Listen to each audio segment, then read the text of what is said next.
നിധി 2+2 എത്രയാ? 4 ടീച്ചറെ. Good girl. Thank you. Vishnu 328 + 764. 764 plus അറിയില്ല ടീച്ചർ. അറിയില്ല? ഇതുകൂടെ അറിയാതാണോ ട്യൂഷൻ വരുന്നേ? അടുത്ത ക്വസ്റ്റ്യൻ. ഇന്ത്യയുടെ ദേശീയ പക്ഷി ഏതാ? മയിൽ. ഗുഡ്. വിഷ്ണു ഓസ്ട്രേലിയയുടെ ദേശീയ പക്ഷി ഏതാ?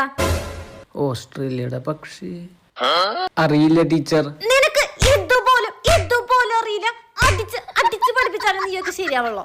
ഇനി അടുത്ത ക്വസ്റ്റ്യൻ. മോഹൻലാലിന്റെ ഇപ്പൊ അടുത്ത് ഹിറ്റായ പടം ഏതാ? തുടരും. സൂപ്പർ. 1 മിനിറ്റ് ടീച്ചർ, മൂത്രമൊഴിച്ചിട്ട് വരാം. വേഗം. ദാ ടീച്ചർ 2 മാസത്തെ ട്യൂഷൻ ഫീസ്. ശരി മോനെ, ഇരിക്കി. ഇനി പറ 2 2 എത്രയാ? 4. ഗുഡ്. സൂപ്പർ.